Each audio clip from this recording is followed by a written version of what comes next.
वक्फ विधेयक पर विजय थलापति ने भाजपा को खरी खोटी सुनाई। उन्होंने उसकी निंदा करी।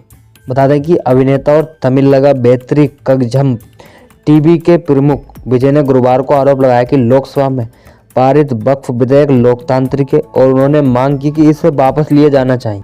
उन्होंने भारतीय जनता पार्टी भाजपा के पक्ष वाली केंद्र सरकार को चेतावनी भी दी। उन्होंने कहा कि अगर यह मांग पूरी नहीं हुई तो उनकी पार्टी मुसलमानों के साथ मिलकर उनके वक्फ अधिकारों के कानूनी संघर्ष पर शामिल होगी। बता दें कि विजय थलापति ने एक बयान में आरोप लगाया कि संसद के निचले सदन में पारित विधेयक ने एक बार फिर संविधान की गरिमा और धर्मनिरपेक्ष भारतीय लोकतंत्र के बुनियादी सिद्धांतों पर प्रश्न खड़ा कर दिया। उन्होंने भाजपा सरकार की मुस्लिम विरोधी राजनीति करने के लिए निंदा करी। उन्होंने भाजपा पर बहुसंख्यवादी और विभाजनकारी राजनीति करने का आरोप लगाया। उन्होंने कहा कि उन्हें आश्चर्य है कि क्या यह विधेयक मुसलमानों पर मनोवैज्ञानिक हमला नहीं है। उन्होंने विधेयक के समर्थन में भाजपा के पक्ष वाली केंद्र सरकार की दलीलों को खारिज कर दिया। पीटीआई के अनुसार विजय ने कहा कि टीवी के आग्रहकर्ता की सभी लोकतांत्रिक ताकतों की आवाज को सुनते हुए लोकतंत्र विरोधी विधेयक को तुरंत वापस लिया जाना चाहिए। अगर भाजपा के पक्ष वाली केंद्र सरकार ऐसा नहीं करती है तो टीवी के मुस्लिम भाइयों के साथ मिलकर उनके वक्फ अधिकारों को कानूनी संघर्ष में हिस्सा लेगी।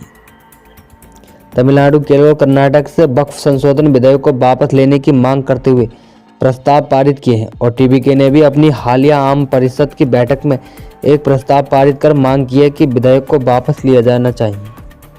लोकसभा ने बुधवार को केंद्रीय वक्फ कानून में संशोधन को मंजूरी दे दी, जिसका उद्देश्य इस्लामी लोगों को प्रबंध और बंद बनाना है, सरकार को अधिक शक्ति प्रदान करना और वक्फ बोर्डों पर गैर मुस्लिमों महिलाओं की नियुक्ति की अनुमति देना। विपक्षी ने विधेयक को असंवैधानिक करार देते हुए कड़ी चुनौती दी थी। वक्फ संशोधन विधेयक निचले सदन में 12 घंटे की लंबी बहस के बाद पारित किया गया, जिसके पक्ष में 226 सांसद हैं और विपक्ष में 163 सांसद थे।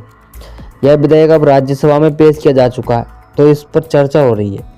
अब यह विधेयक चर्चा के लिए राज्यसभा में भेजा जाएगा, जिसके लिए 8 घंटे का समय निर्धारित किया गया। लोकसभा ने वक्फ संशोधन विधेयक को गुरुवार 3 अप्रैल को सुबह 12 घंटे की लंबी बहस के बाद पारित कर दिया, जिसमें 288 सदस्यों ने इसके पक्ष में लिए, वहीं 232 ने इसके खिलाफ मतदान किया था।